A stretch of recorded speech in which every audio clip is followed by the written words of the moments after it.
Mind over matter, I gotta keep going. Can't slow down, I gotta keep rolling. Optimism over doubt, got no time to be hopeless. A lot of people run their mouth trying to knock off my focus. Maybe cause they know that I'm one of the dopest. Maybe cause they know what I want, I'ma go get. Spoken word shows did that cause I'm a poet. Hopped on some beats and flow sick. COVID, I got willpower, I don't know if you know this. Panic, never panic, no time to be choking. Doors open up, can't hesitate to go in. Can't hold yourself back, that's when doors start closing. Long as you know where you going, ayy. Nothing can stop you. If they try to clown on your name, no, it's not true. God send me blessings like I prayed and I ought you. If I let them tell me who I am, then I'm screwed. Some try to say the damn sky is not blue. If they don't have my best interest, then I'm cool. Didn't get the message, better check your damn Yahoo. Only have to prove things to me, still have a lot to prove. One thing inevitable in life is its obstacles. Not a know-it-all, I'm just trying to be logical, inspirational, relatable, motivational to the youth. Nobody's perfect, hell, I'm living proof, but this is bigger than me, fam, it's bigger than you. I'ma go hard till I'm in a casket in a suit. I got willpower, it explains the attitude.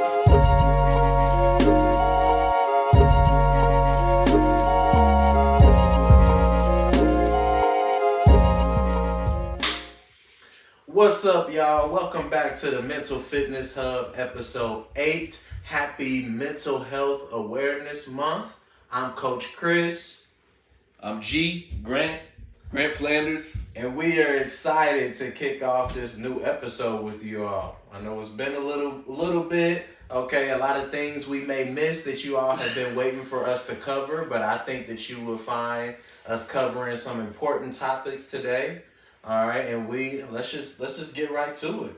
It's only right. Mental Health Awareness Month, and which I mean, obviously, that's what the Mental Fitness Hub is based on. Is mental health awareness. That's the stuff we want to talk about, and yeah, I think we have an exciting show. 3 main topics we really want to cover. That's right. Deuce Vaughn, K-Stater, a guy we both know and both really respect. Yes. And he got drafted to the Dallas Cowboys. A Texas kid to the Dallas Cowboys. America's team. America's team. And that's only scratching the surface for how cool that story is. Yeah. And with like you said, only scratching the surface. There's another element there. His dad is on the recruiting team for the Dallas Cowboys. And we're going to react to, there's a little, a viral video going around of his dad calling Deuce and breaking the news to him. So we're going to react to that in just a little bit. But so happy for Deuce, man. A humble kid, little guy, huge heart, going to inspire so many already and going to continue to inspire people all around the world now. It seems like short Deuce from K-State be doing that lately. Deuce Vaughn, like he's the well yourself. Hey, there's a lot of love for short kings in Manhattan, Kansas. Man, hey, short dudes are back, baby. Yeah. Short dudes are back, man. I'm telling you, and I love it. I love to see it, man, because especially little guys, little men, underestimated by the ladies, underestimated in sports. Yeah. So it's good to see that they're doing so well. And what it does as a short guy, that being small, doing things like I said, being underestimated by women and guys when it comes to sports. It can take a toll on your mental. You can start to doubt yourself and doubt your abilities. And it can be hard to overcome that. I went through my little phase, but I'm very confident in who I am, my stature now. But I love it that these two are just balling on a high level, and they're going to inspire a lot of guys, a lot of small guys around the world, and maybe even some big guys. Who knows? Hey, they inspire me. Yeah. I'm a 6-footer. I'm inspired. I'm 6'1". 6'1", and I can't do what Marquise Noel does on the basketball court. I can't do what Deuce Vaughn does on the football field. I see you ball though. Oh, ball, you got some game. I'm ready to get into summer league. You just hit my line. Oh yeah. We'll get that cracking eventually. Eventually. But yeah, bro. I think let's react to this video, man. Yeah. I think we need to get it started. But, it's a cool video of, and we've already seen it, but I mean, just watching it over again and reacting to this video, it's of his dad making the call. to Deuce saying, "Hey, you're a Dallas Cowboy." Yeah. And then you have the coaches, the owner, Jerry Jones getting on the phone too. Yeah. Right after that. That's special. It's a special moment. Yeah. Well, let's react to it. Yeah, let's do it. Let's Let's talk about it. All right. Hey, buddy. How's it going? Hey, it's going good. This is Dad. My phone wasn't working. Look here, man. You want to come to work with me next week? I wouldn't mind that. I got somebody I want to speak to. We're so happy to have you on the Dallas Cowboys. I can't thank you enough. Well, what I really want to say, you earned every ounce of me being able to make this call. I'm so excited. There's just something magical about this moment that may be bigger than we even realize here talking to you on the phone. But you is now a Dallas Cowboy. Your daddy just handed the card in. Deuce, man, congratulations. One of the coolest things I've ever seen in football was your dad making that call. Thank you, brother. Thank you. So proud of you, your family. That is. Hey, buddy. Yeah. It's short, but it's sweet. Yeah. What a video right there. Oh man, you're not even lying, and it just. I remember first watching it. You know, it got me a little emotional. You know me, I got the little man upstairs. Yeah, I know you a daddy, man. Yeah, I can only. Yeah, I would be hella proud if that something magical like that had happened to my son. So I can only, man, I can only imagine the emotions that he went through. As you heard, you like, hey, you want to come work with me? That like breaking up, that did it for me, man. I could, that was enough for me.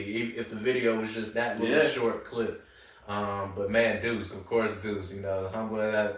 I would love that. I would love that. And he's ready. And of course he's ready. And I'm sure, this is a kid that grew up in Dallas, or not in Dallas, but in Austin, Texas. Mm-hmm. He's a Cowboy fan through and through. I'm sure he is. And his dad now worked for the Cowboys.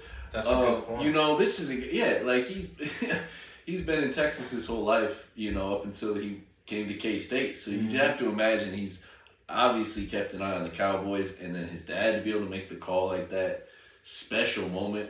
Jerry Jones, who obviously, I have mixed feelings about Jerry Jones. Yeah. But still, he's still, a legend in the NFL realm. He just is, as far as an owner. Yeah. And that's cool too. That's some special stuff that Jerry had to say to Deuce on the phone. And you can only imagine the emotions, for anyone, whether they're the first pick in the draft or sixth rounder like Deuce is. Mm-hmm. But, it's more special, I think, having your dad make that phone call. And now he's, coming to work with him. Obviously his dad is on the scout team, so he's not always at practice and whatnot. Right. Who cares? They're in the same building. And plus, Deuce probably would rather him not be at practice.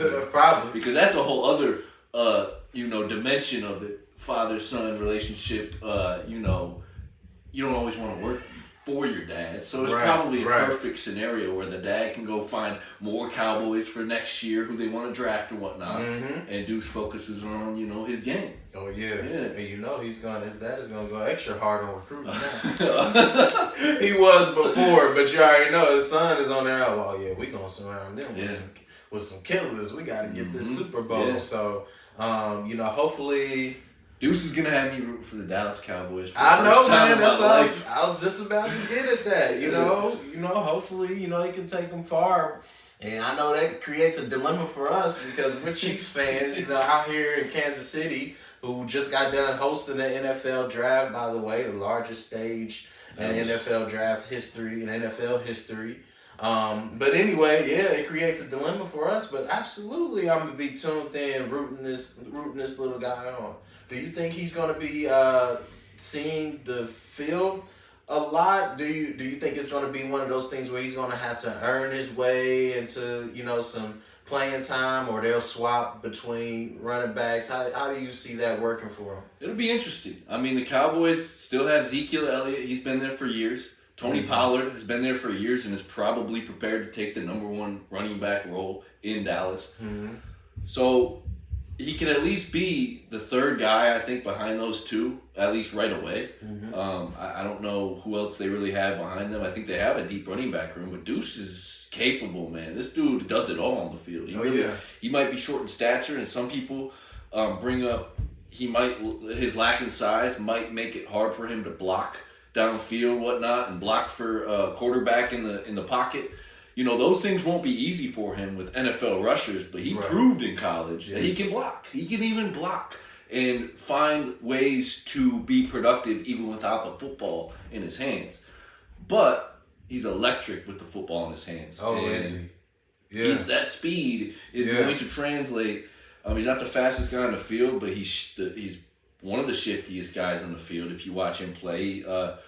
If Darren Sproles could do it, ex-K-Stater, former K-Stater, played, 10 plus years or 12 plus years in the NFL, at 5'6", I think Deuce can do it too. I mean, and maybe even be more productive as a running back. But Darren Sproles was that man too. He was a great running back too for the Chargers and the Eagles. So I'm not going to discount him, but I do think Deuce's future is bright. Very bright. This year, I don't know if he's going to see the field much. I mean, not many rookies do unless, you picked real high in the draft. But he's a harder worker than anyone I know. From following K-State like I have. The dude just never quits, man. Right. And he's always in the gym. And now he's going to have me rooting for a Cowboys-Chiefs Super Bowl where the Chiefs are going to have to come out on top. Hey, man, we going to see what happens. But again, just so happy for the guy. He's a guy that has his head on straight. Like, he understands what's needed. He understands the commitment level that's needed in order for him to reach his potential. Like I said, a lot of potential there. I'm pretty sure listen, I don't want to jump the gun on things, but his mental makeup, his approach, it just, usually we can't see what's in somebody's mind, right? But the way that he expresses himself and the way that he carries himself, that mentally he's locked in. Yeah. And if you mentally locked in, you already know this Mental Fitness podcast. You already know the heights that can take you if you keep your mind sharp, regardless if he sees a lot of playing time this year or not. Eventually, once he gets that opportunity, I believe he's going to make the best of that opportunity. So, he has a sponsorship with No Bull, I think. I see you rocking some. I see you rocking some. I should have worn the shirt today in honor of Deuce because I see him wear No Bull gear all the time now on little videos here and there. And I also have some Noble shoes to lift in. Those are some nice. Yeah, I have to give me a pair. I have to give me some. I like I said. Yeah, bro. Yeah, I seen him rock it, and then I saw you with the shoes. I'm like, hold on, okay, this is a thing. Then I seen the commercials. Very, very like some inspiring commercials or clips that they have.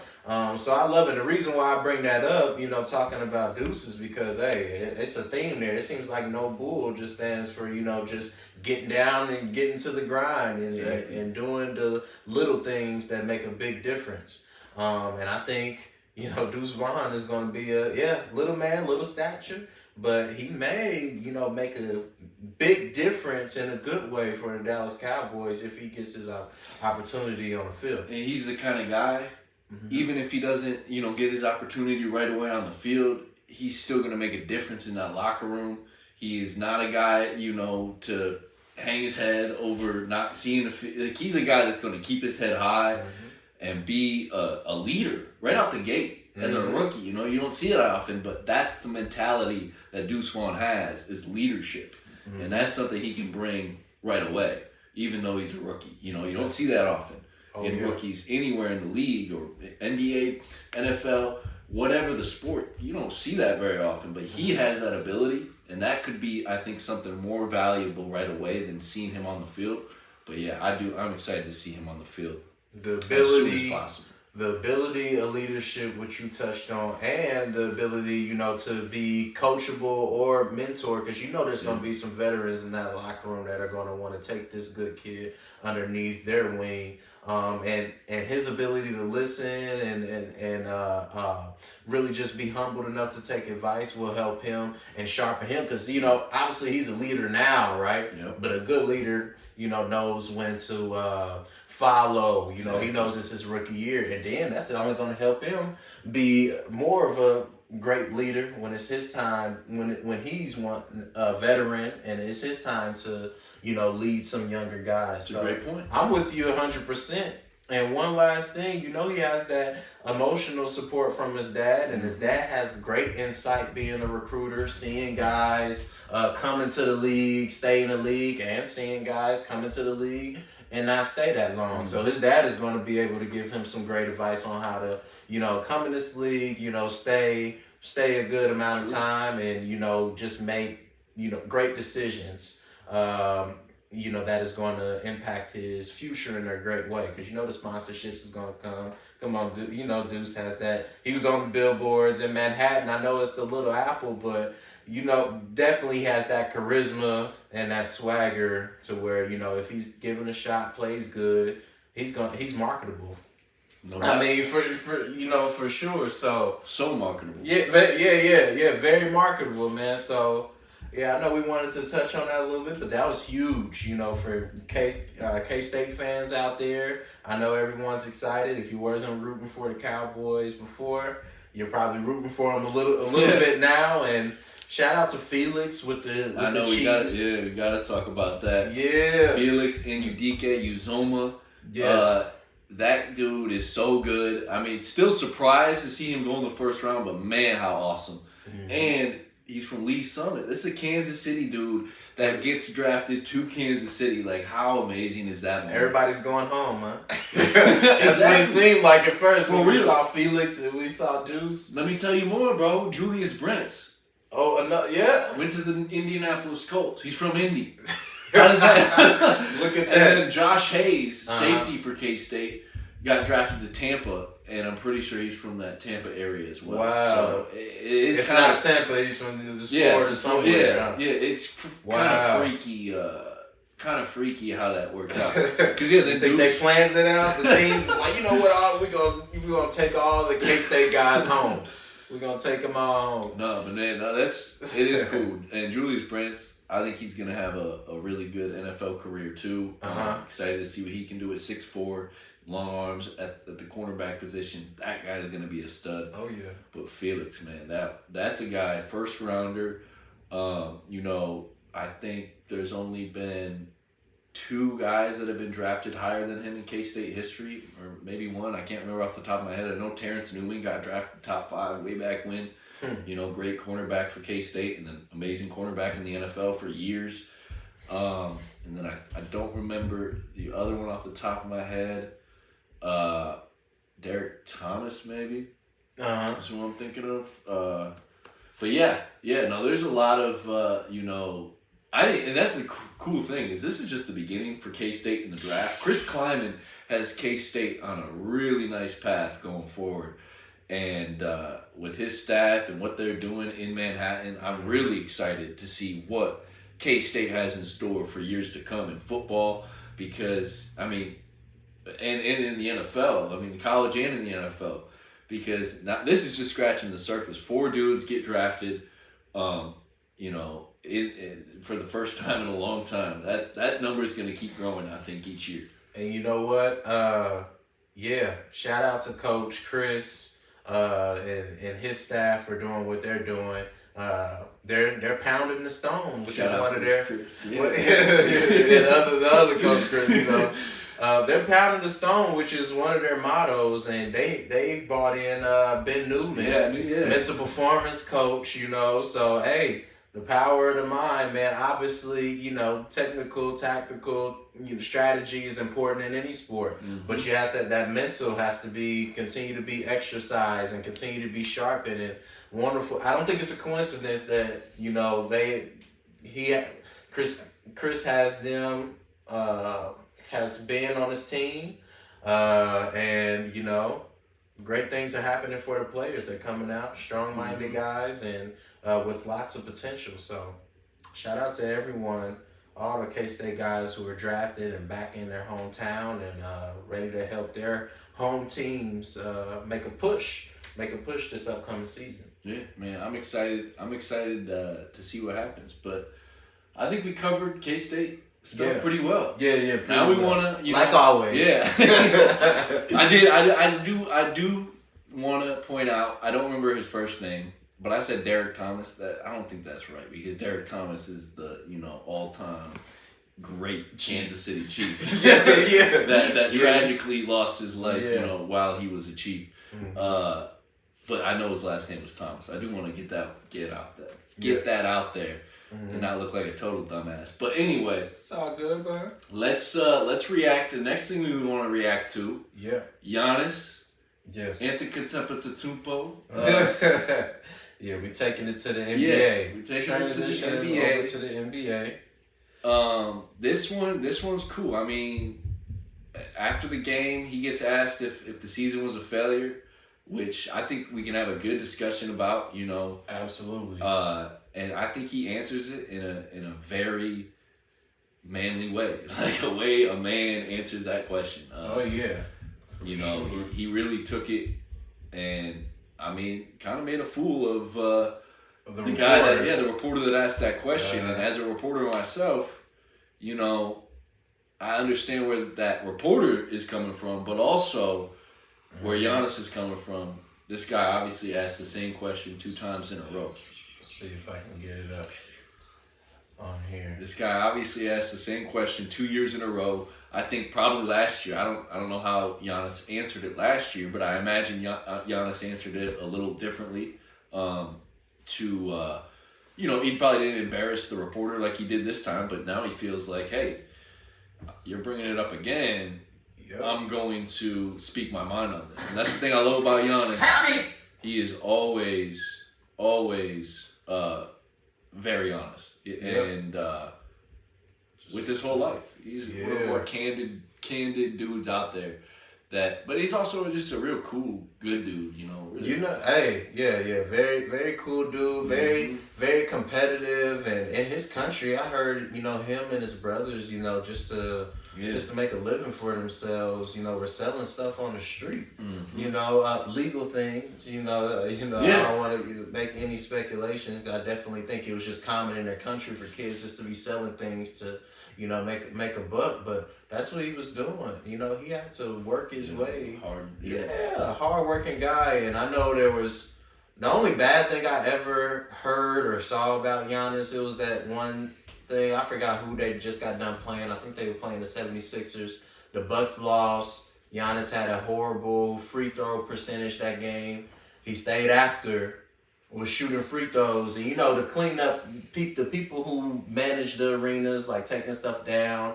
I think they were trying to get underneath the goal with a ladder, and he pushed the ladder. Oh, I remember that. Yeah. And to me, I didn't think nothing too bad of it. I mean, I think at first we didn't know the exchange because I think they were talking, and Giannis, made it like, hey, I'm shooting here, give me a little bit. Yeah. The guy proceeded and he pushed it over.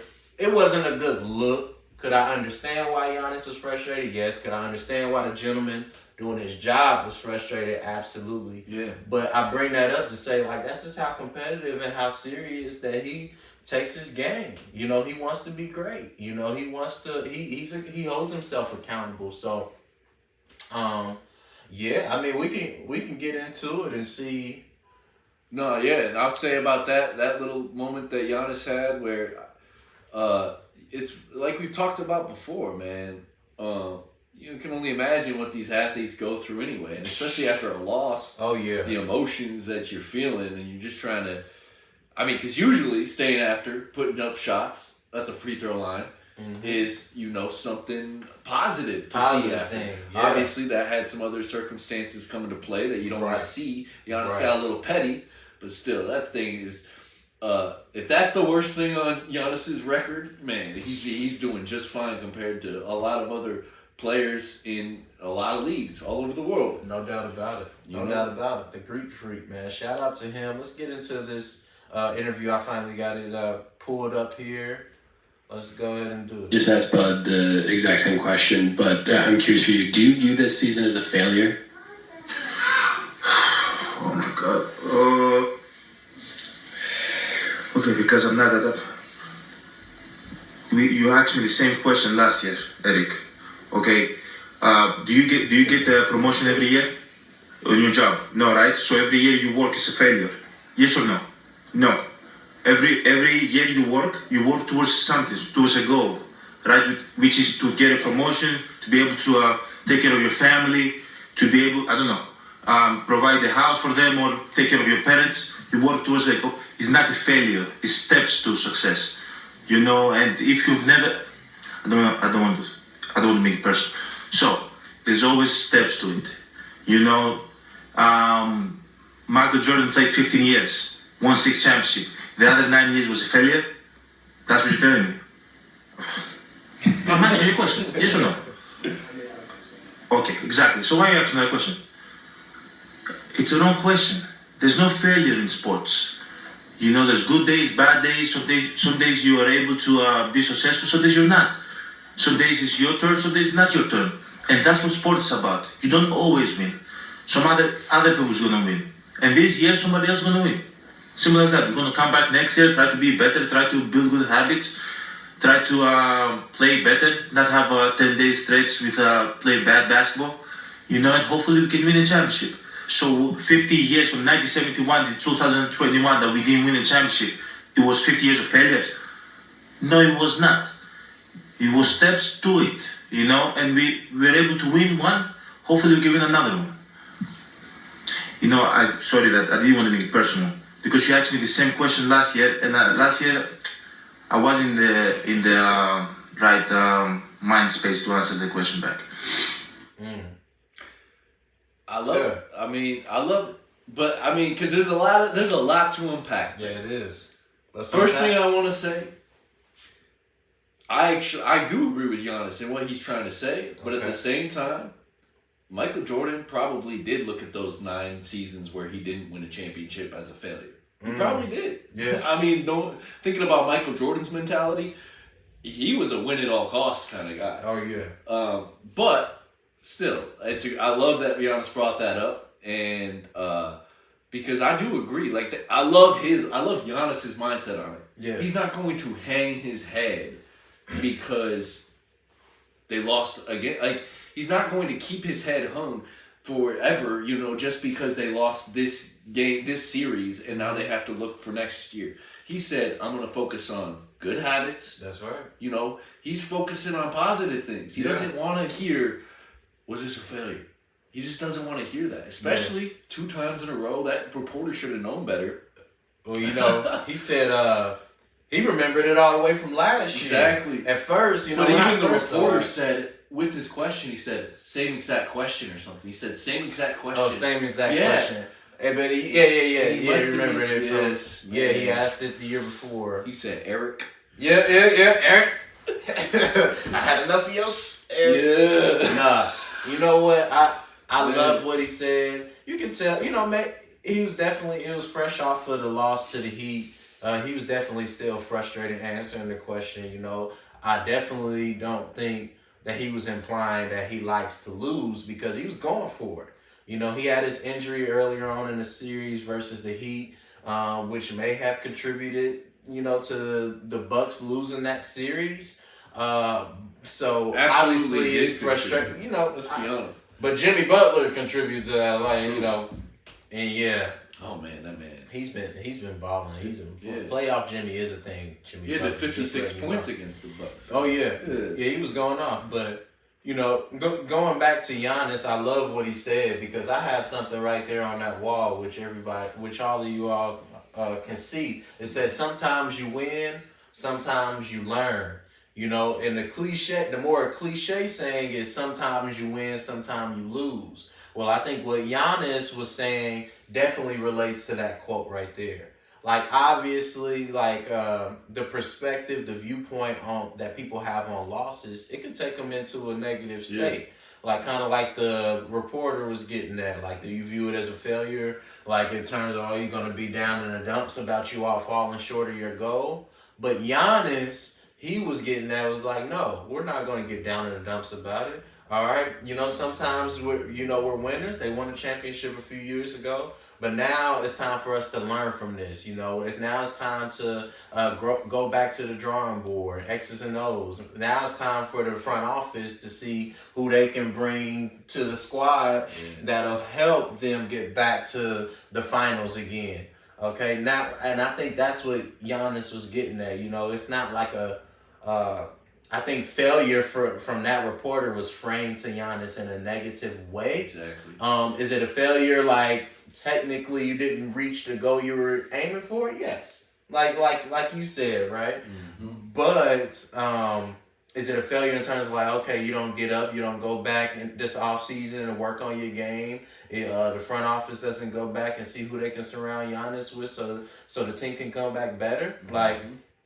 That's definitely what you want to do in this situation. I think that's what Giannis was talking about.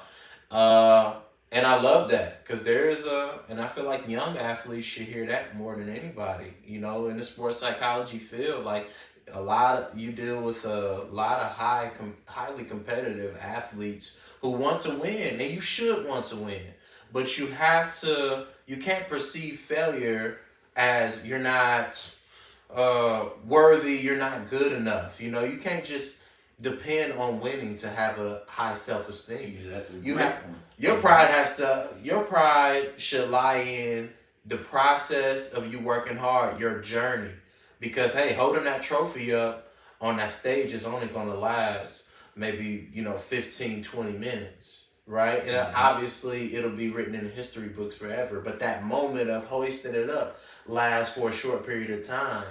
But that journey of getting to the finals, getting to whatever championship, winning whatever tournament, whatever people getting that job promotion, whatever that looks like for people, whatever winning looks like for people, it's a long journey, and you have to appreciate that process, and you always have to commit to it.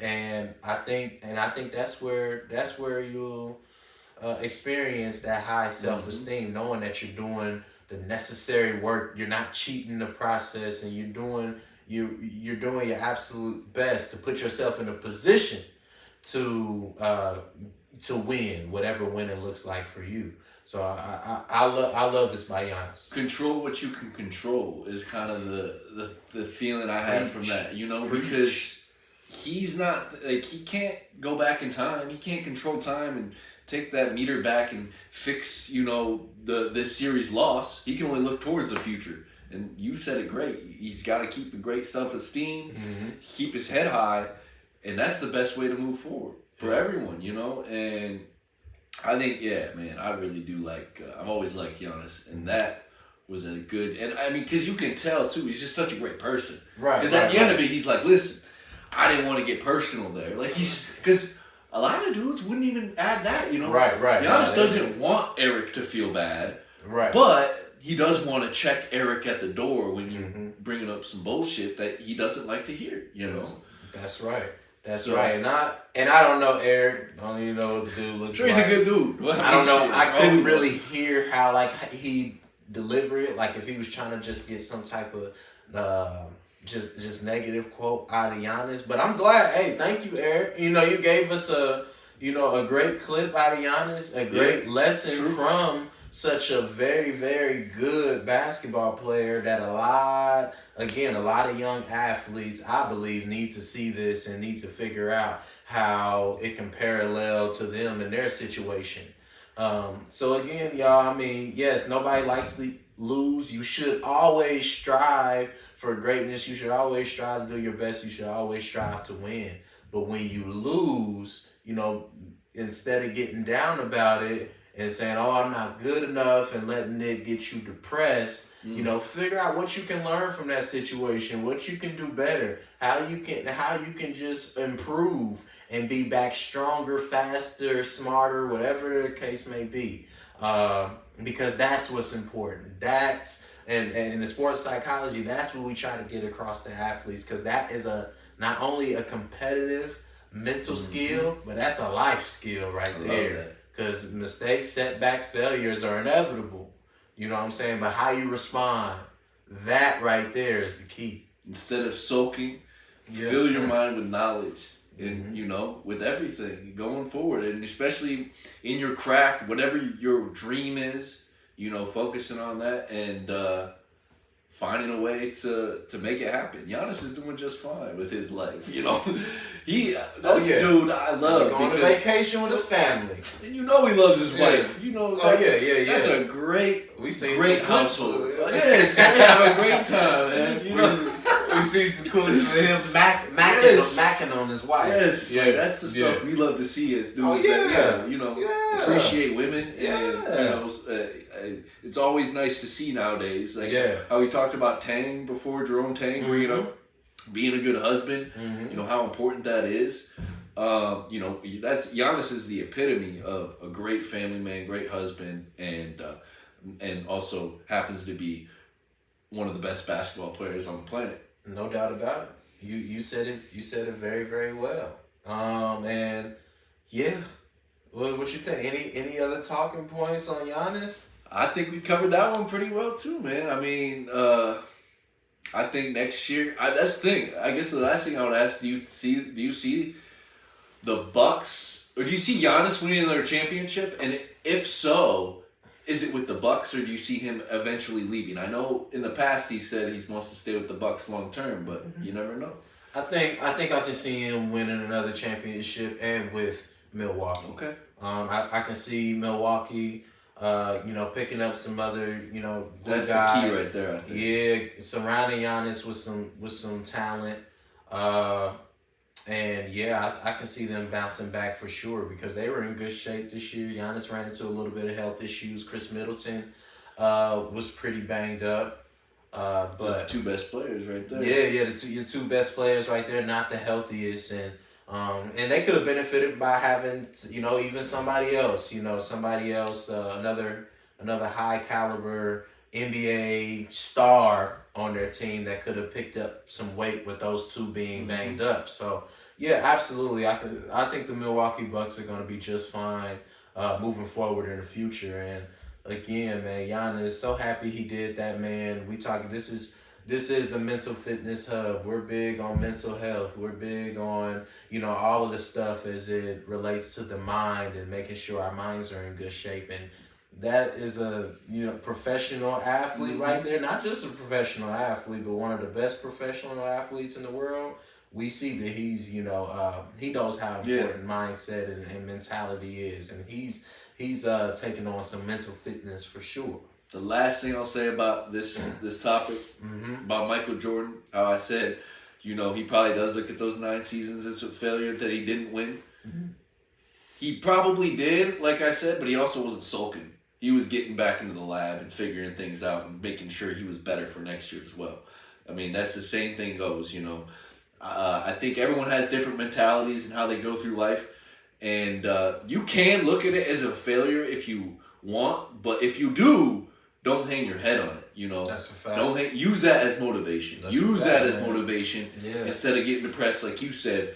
Go out and, you know, get some stuff done. Yeah. You know what? Another thing I had to add to this wall is Michael Jordan's, you know, one of his most famous quotes, and he was like, "I failed over and over and over again in my life, and that's why I succeed." Exactly. It's all about how you look at perception of failure. Perception, perception for sure. I think is the big thing when it comes to that. And then you have a different kind of mindset in Giannis. He's not going to look at it like a failure because that's going to get him down. He knows himself. He wants to persevere. But I think we covered this pretty well, bro. Yeah. Now we got to talk about what's on your chest right now, bro. Oh, man, you already know, man. Yeah, you already know what's on the chest. You know, I got the Lakers, you know, number 6. Man. James right here, man. Oh, man, we here. We talked about it. Should have put on the Iggy jersey. Yeah, you didn't know. I surprised him. But we talked about it in our last podcast. We were previewing the first round of the NBA playoffs, and we were kind of looking ahead at what potentially the second round could look like. And that was the Lakers meeting up with Golden State. You told me, we were going to be going at it a little bit because we've had a little when it comes to LeBron versus the Warriors, obviously, you know, it's the Lakers versus the Warriors, but LeBron has met with them plenty of times in the past.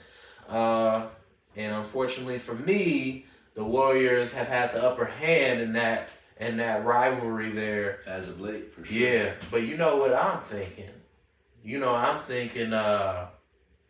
We're getting this one. I'm thinking the Lakers are gonna beat the Warriors. I'll tell you all in how many games here in just a second. But how do you feel now that we're here? We got this Lakers versus Warriors, LeBron versus Steph again. I think this is going to be the 5th time that those two met up in the playoffs. Usually it's been the finals. I know they met in the play-in tournament. Yeah. And the Lakers beat them in the play-in tournament, but that's not the playoffs technically. But it'll be the 5th time in at playoffs/finals. So how you feeling, man? I'm pulling for the Warriors. I'm pulling for the Dubs. I mean, because we have history with this. If you saw the podcast, we talked about this rivalry.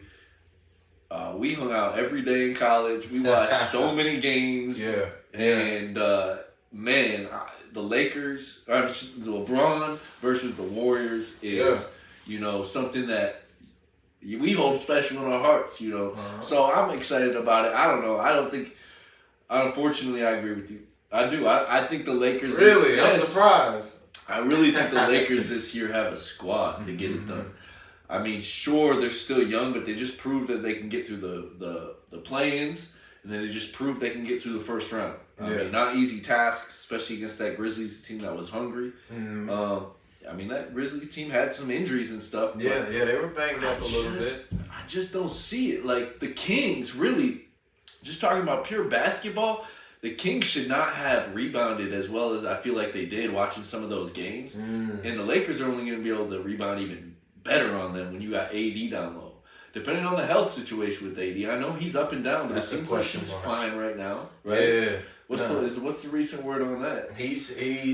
AD right now is fine. Now he does fall on the ground a couple of times a game, and it looks like he grimaces, but he's been getting back up. So the health of Anthony Davis is definitely going to be huge this series, and definitely something the Lakers are going to have to rely on with LeBron aging a little bit and not playing his best offensively.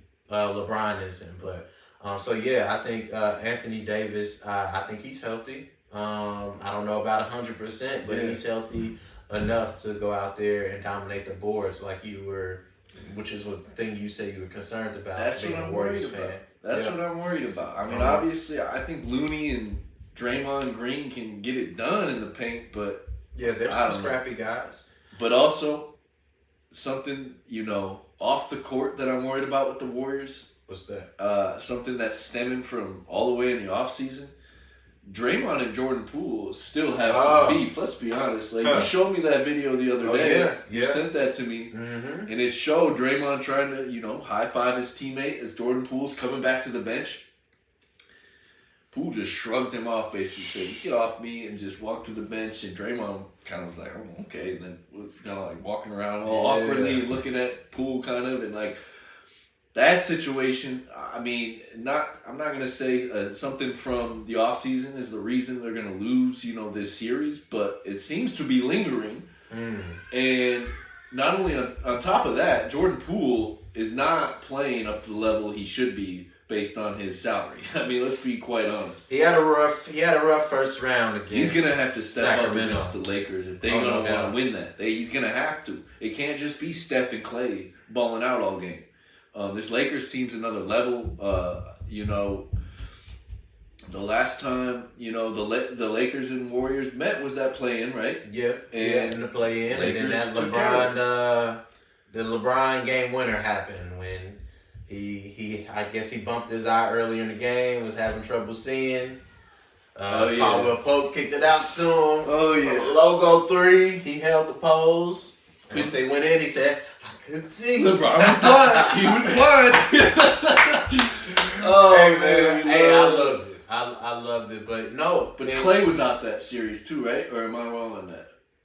Either Clay or Draymond, I feel like were out that series. It may have been Clay. Yeah. I think Draymond was just fine, but no, that is interesting. So, and it looks like both teams are full strength. You touched on something though that I thought was a good point. You know, outside of LeBron, outside of Steph Curry, because we know what they're going to do, right? What are other guys on each team going to do? What is Jordan Poole going to bring to the table? What is Draymond Green, Andrew Wiggins going to do for the Warriors? What is Austin Reeves, going to keep doing what he's doing in the playoffs? Is D'Angelo Russell going to keep on doing, it's going to have one of those games because he's kind of streaky, but last game against the Memphis Grizzlies to close him out, he had about like 27 points, I believe, 24. It was something like that, high scoring, which is huge when you already have LeBron and Anthony Davis doing their thing.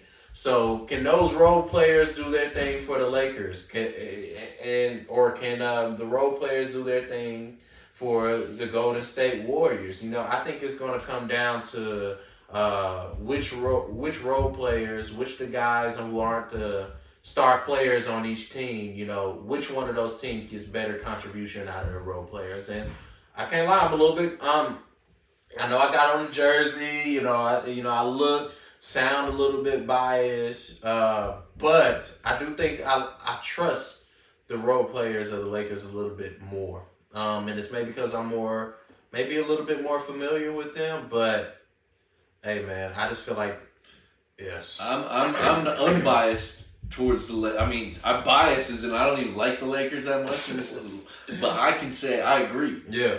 The Warriors bench doesn't seem very deep, especially compared to how they've been in years past. I mean, they got some guys I like Dante DeFizzenzo. I mean, that's a nice little piece that they didn't have, a few years ago. Yeah. But that's still not enough for me. I really like what Austin Reeves has been doing for the Lakers. He's balling out, it seems like. I think he can take the next step, with each series. I feel like he can keep getting better, just focusing on just playing within himself. He's a real smooth guy with the basketball in his hands. And LeBron has seemed to completely, LeBron and the Lakers have seemed to completely give him the freedom to play with that ball and either facilitate or score buckets.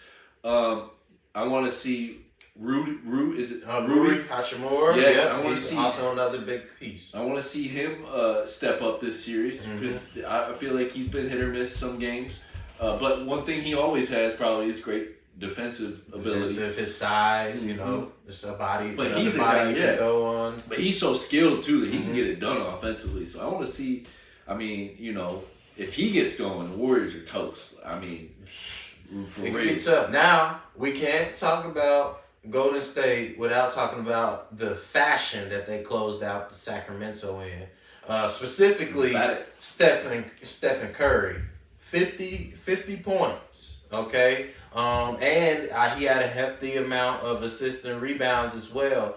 Listen, man, Steph Curry is not my favorite player only because of what he and the Golden State Warriors have done to LeBron James.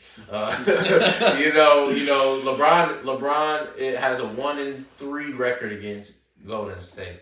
And so that's why I haven't really embraced Stephen Curry like that. But dude, I'm not fooled. He arguably the best shooter ever. Arguably. A lot of people would say Ray Allen. I love. It's hard for me. I love Ray Allen too. It's hard for me. But probably Steph Curry is the best shooter ever, doing it off the dribble.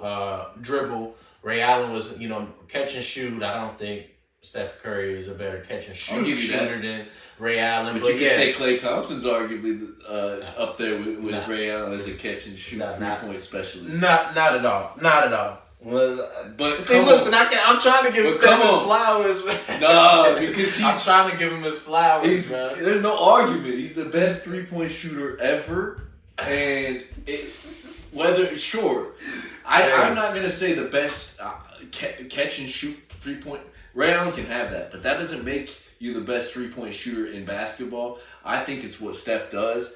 Talk about it completely changing the game, man. He changed the game, extending the range, man. They could keep pushing that 3-pointer line back, and he wouldn't have no problem being, hoisting up threes still. You're right. And that's, you know what, I'll let you have it. Maybe another day we can get into the best shooter in the world argument. I did see something that I also didn't know about. They said best point guard ever. I don't know if I'm with, because that's maybe best player at the point guard position, I'll give you that. But best point guard, as far as what you need out of a point guard, I'm not ready to hand him the crown on that.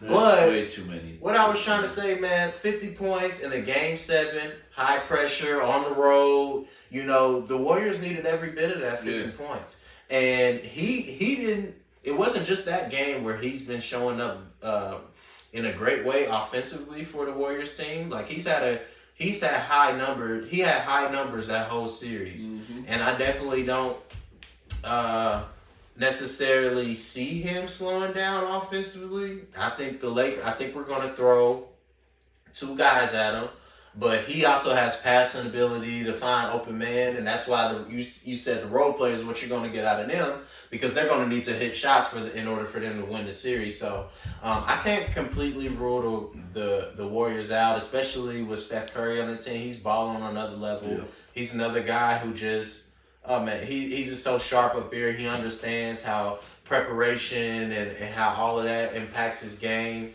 This guy just doesn't show up on the court and is able to shoot like that. He's put in time. There's some training videos on YouTube, but just him going crazy, trying all different types of crazy shots that you all probably seen.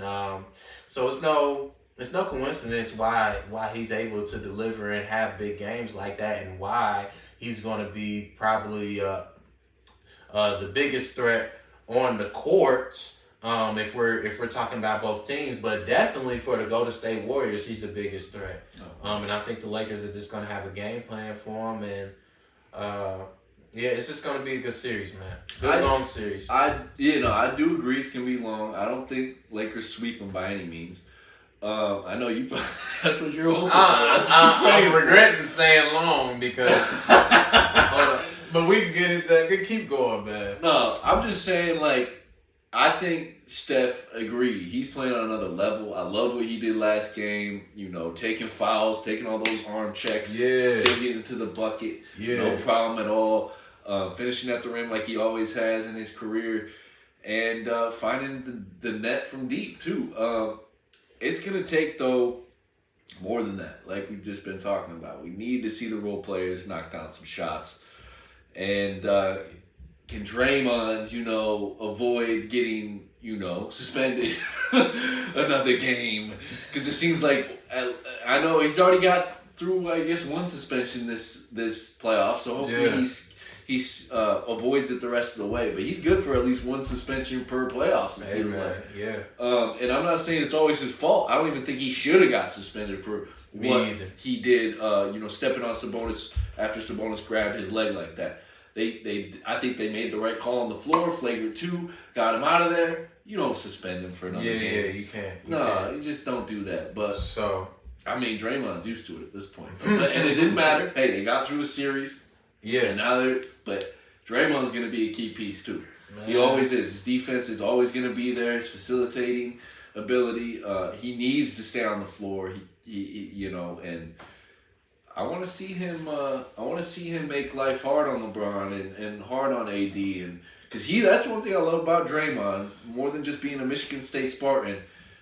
He's a physical player. He's not gonna make life easy on those two specifically. He's gonna make sure those two life's hell on the Warriors defensive. He's coming with that energy, man. It's gonna be a great, entertaining series, and I can't wait to watch it. It kicks off tonight. Late. It kicks off tonight. So I heard you mention LeBron there.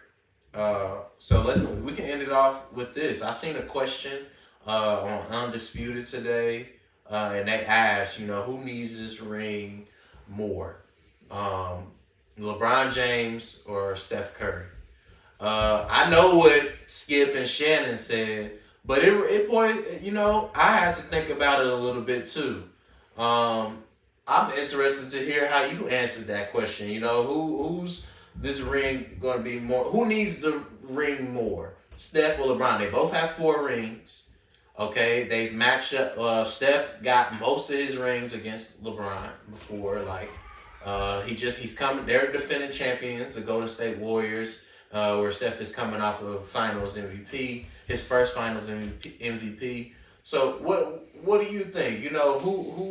Who needs it? Who needs it more, LeBron or Steph? First thing I'll say is no guarantees either of them win it this year. There's a lot of tough competition. I think Denver Nuggets are a really tough team this year to not mess with.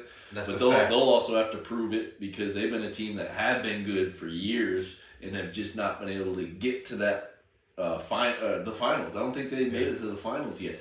That's true. And then the Suns, obviously, with what they got going on, that's a good series too between those two teams. But great question between Steph and LeBron. It's clearly more important for LeBron. I mean, for his greatest of all time legacy. I mean, and he's getting older. How old is Steph? He's probably what?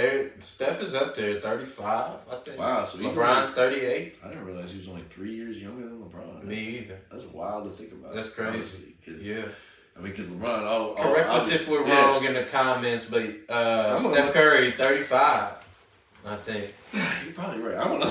I need to make sure. But anyway, because it's part of my point.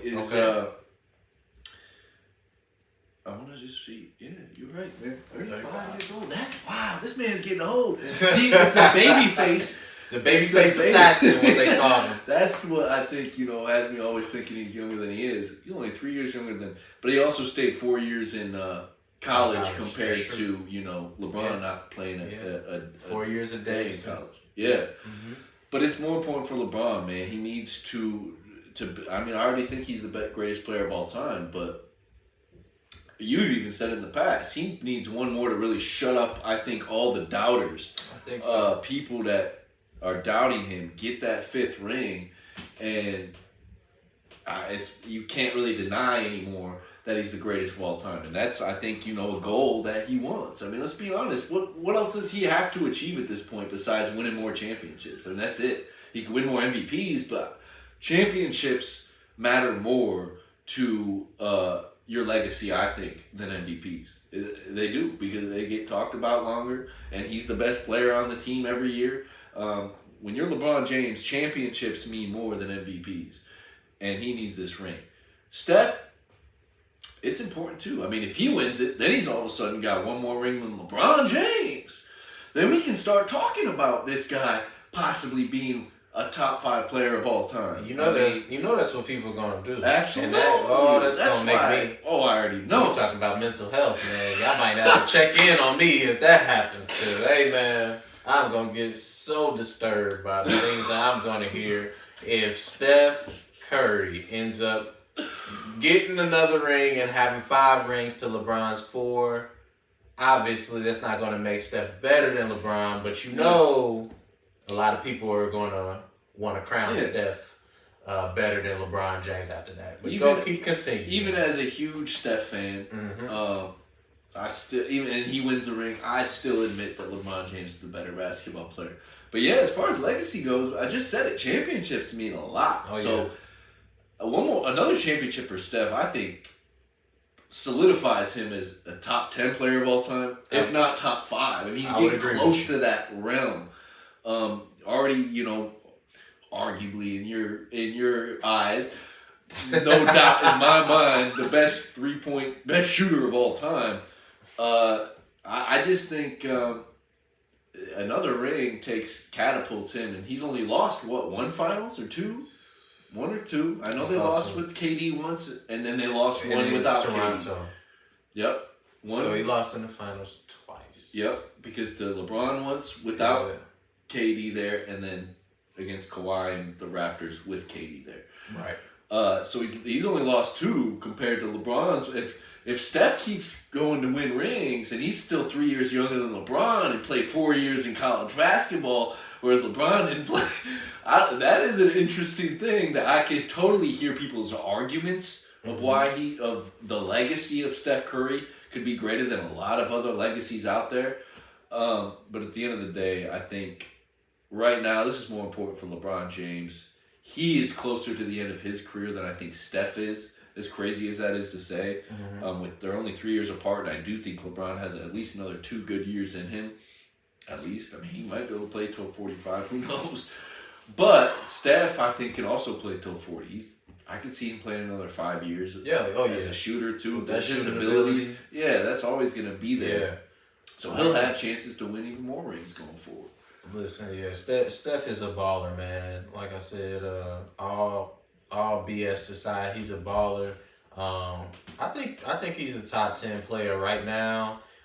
He's a mentally tough dude. Like they call him baby face assassin for a reason.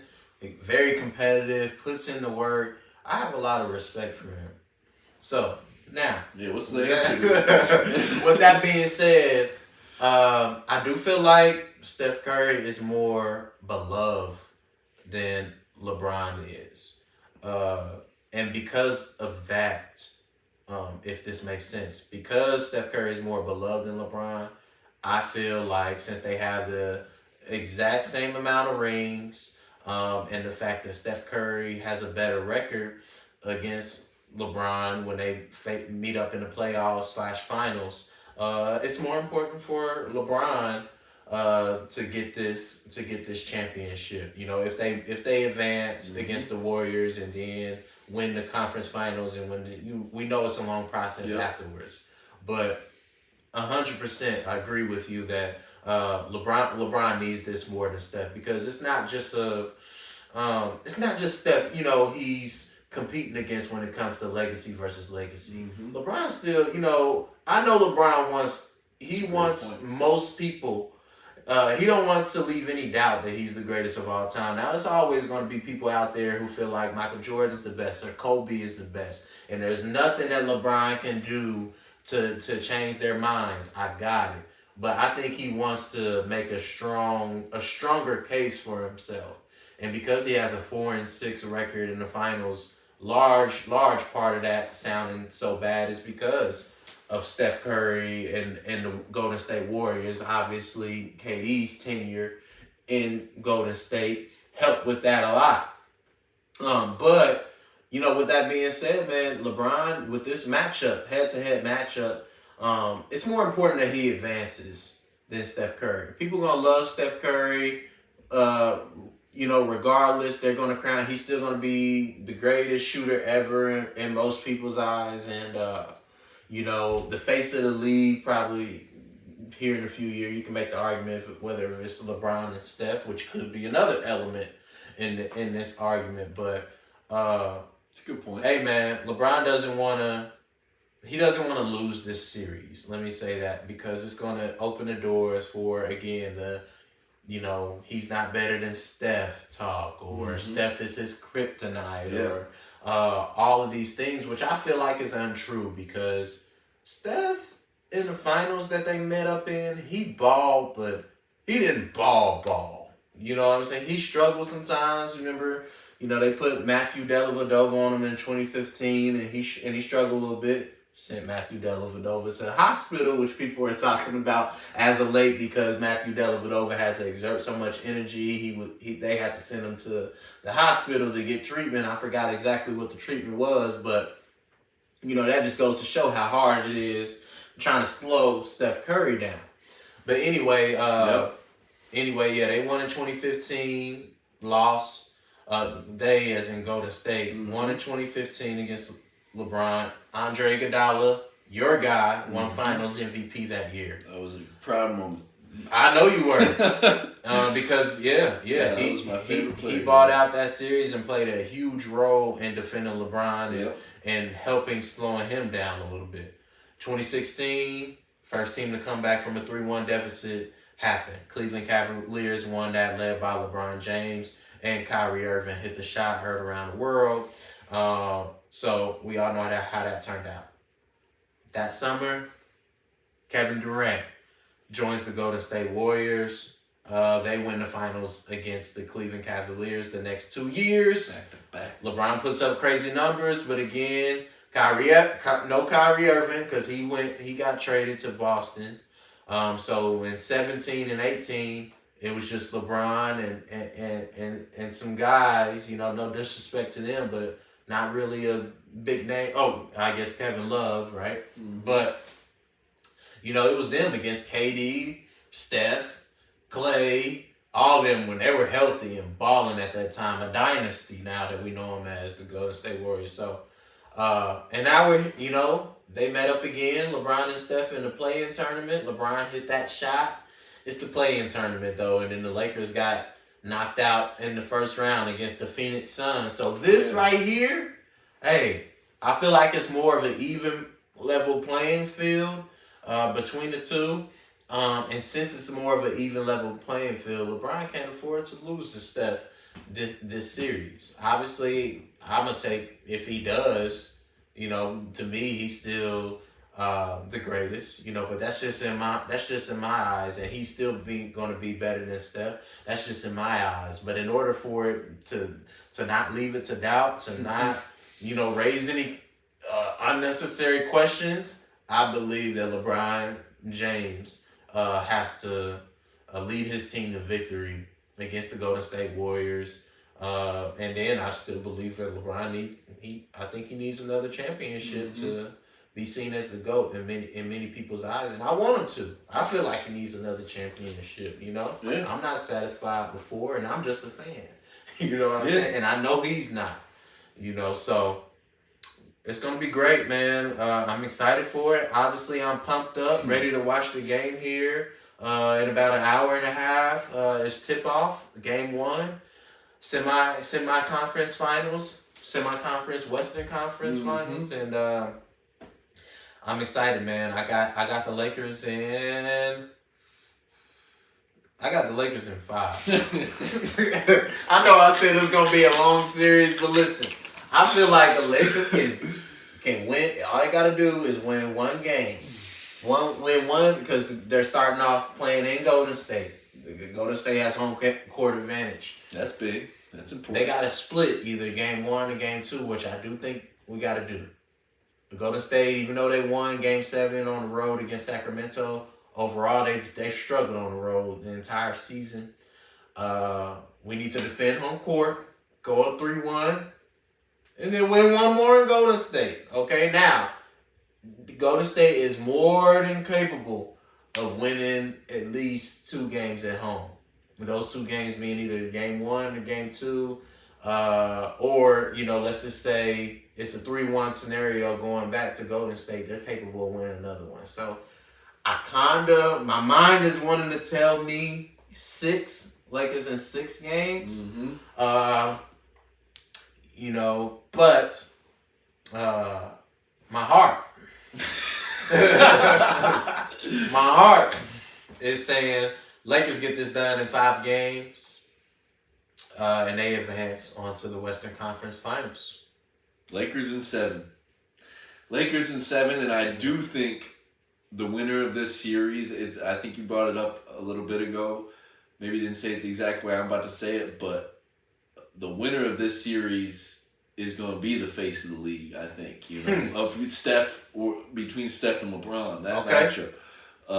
They both been faces of the leagues at different various points of their careers, but all eyes are on this series. All eyes. And there's so many great basketball players right now that could be the face. We just talked about one in Giannis.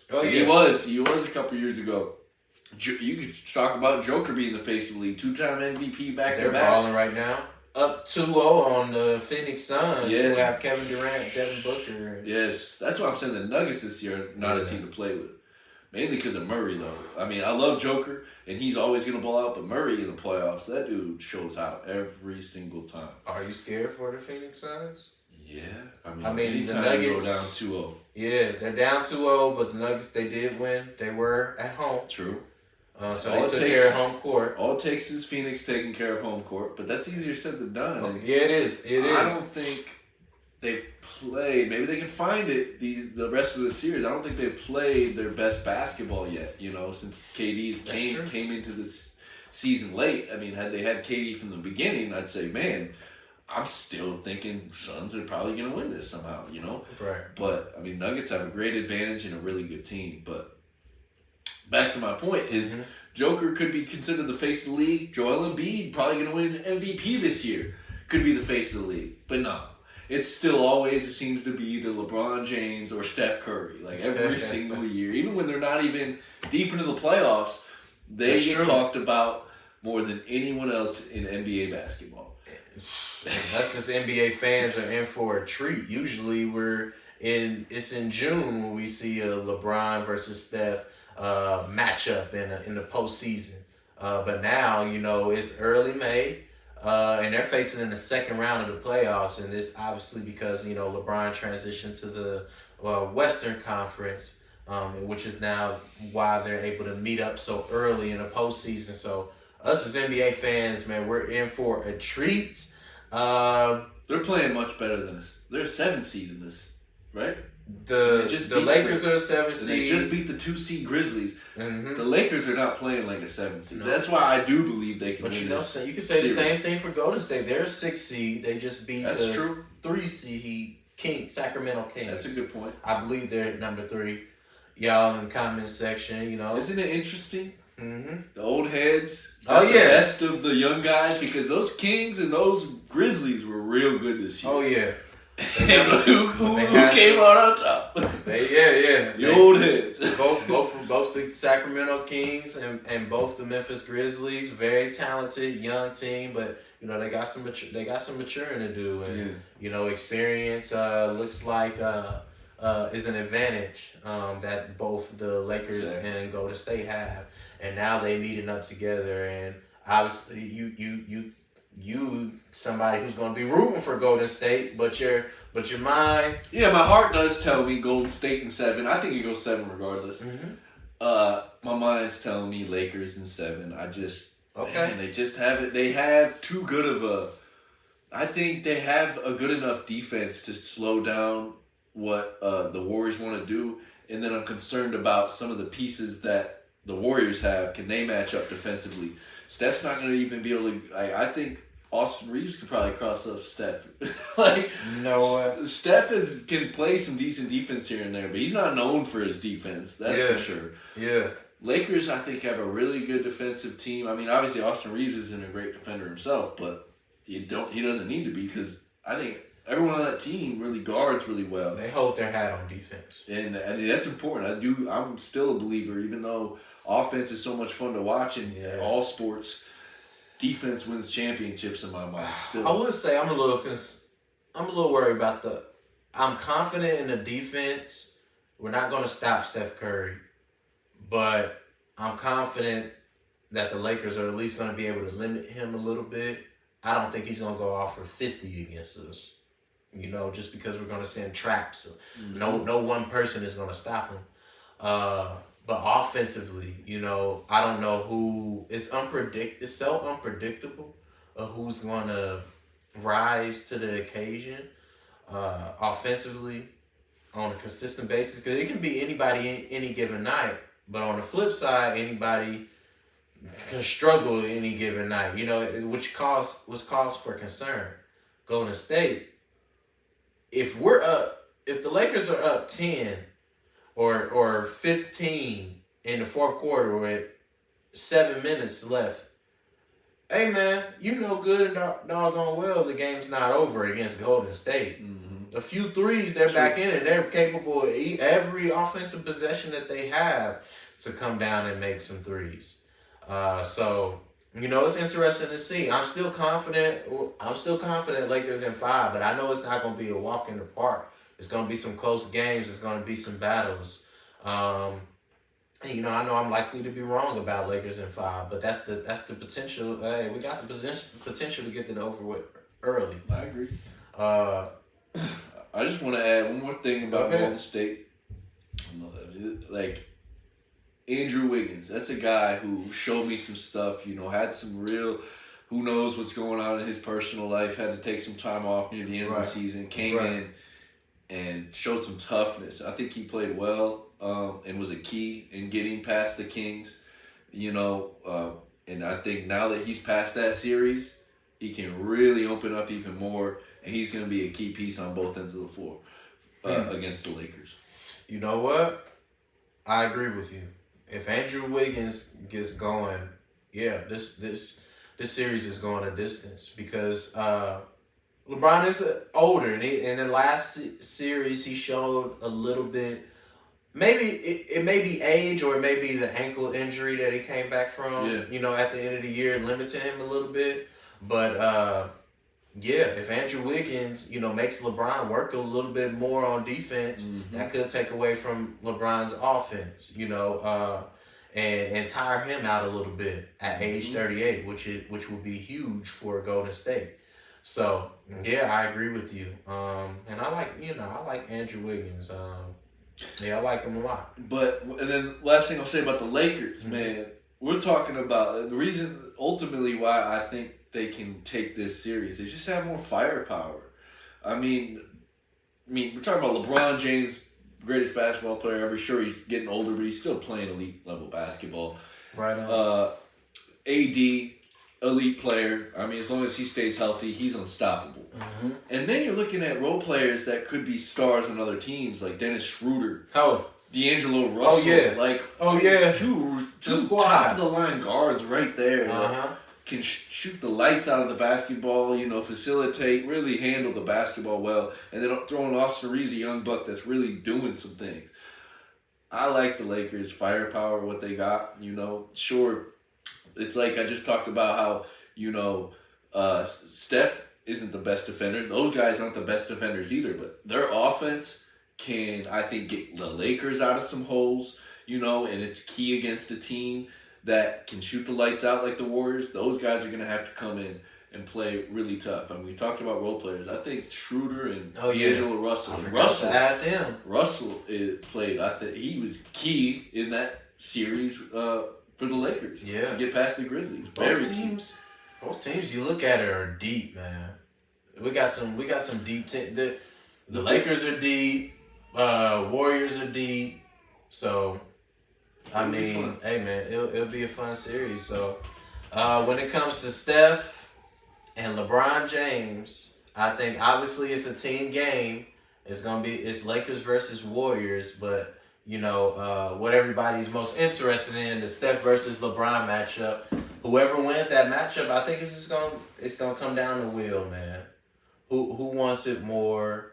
I know that sounds cliche, but that's very when you consider their history with each other.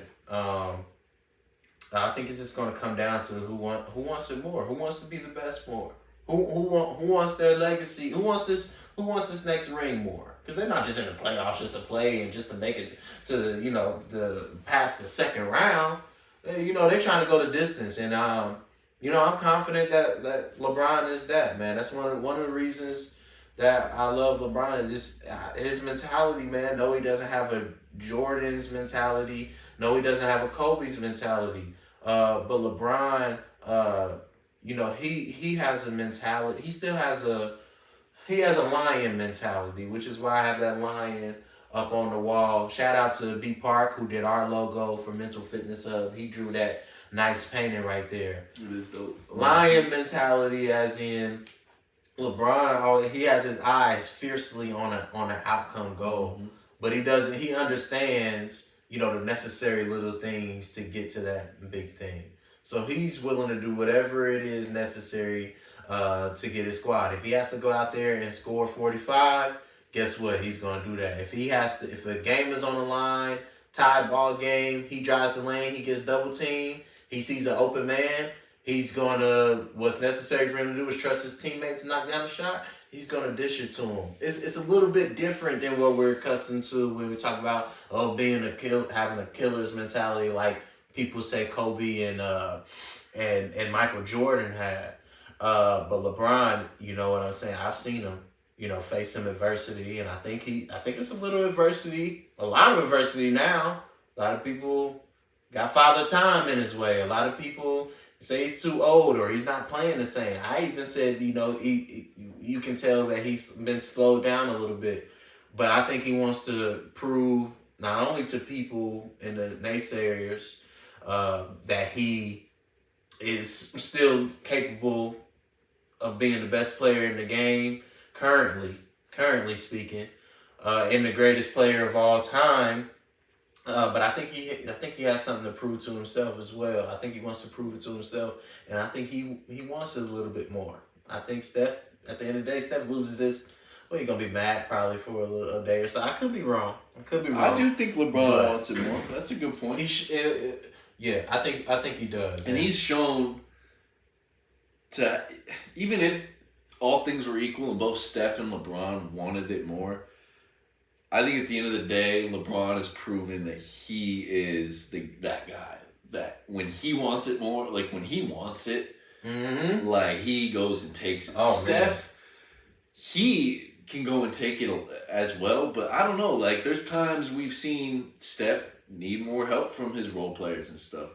I don't know. LeBron usually gets it done. I mean, sure, his role players help, but there's still no question who the best player on the floor is. You know, there's a reason why Andre Iguodala was able to win that MVP, that first championship that they were able to get, because he stopped LeBron James. Yeah, and but Steph still had a great series. He wasn't able to win that MVP, right? Which is interesting.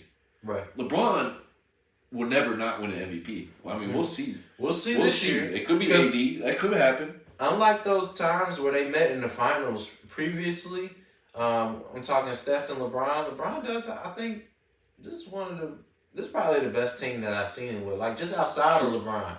Obviously, he's not like putting up so far. At least he hasn't put up crazy numbers in the playoffs like he once was doing before in the past. But, you know, the Lakers are still looking dominant. And I think that's because you got Anthony Davis balling at a high level. Because you got the Schroeders, D'Angelo Russell, Rui Hachimura, Austin Reeves, like we mentioned before. He has the help this year. So when you talk about Finals MVP, hey, maybe. Now, I think he's still going to find a way to get that Finals MVP. I think his game is going to rise if they are able to make it to the Finals. But no, it's definitely a chance that the Finals MVP can go to Anthony Davis if the Lakers do make it that far and win the championship this year. I do have a Finals preview, but I'll save it for another. Episode. Yeah. You know, hopefully we're back here again soon. Yep. Any final thoughts from you? At the end of the day, go Dubs. Let's see them go get this win tonight. If they can get this win tonight, I'll maybe start changing my viewpoint on who can win this series. And my heart and my head will start, being on the same page. But yeah, well, I'm excited to see what happens. Man. Hopefully we'll meet again. Like we'll do another episode, during this round and see how each other are feeling. We'll see how the series goes. But no Dub Nation over here. Let's go Lakers. Bron, turn up. All right, let's get that offense going. Let's start knocking down more threes. I know you've been struggling. Let's go, man. Let's go. But who ain't missing threes? The greatest shooter of all time. Oh yeah. I know. So you really got to deliver now, Bron. But yeah, man, it's gonna be a great series. I'm excited for tonight. This was another successful episode of the Mental Fitness Hub, and I can't wait for the next one. Thank y'all for tuning in. Peace. Peace out. Dubs.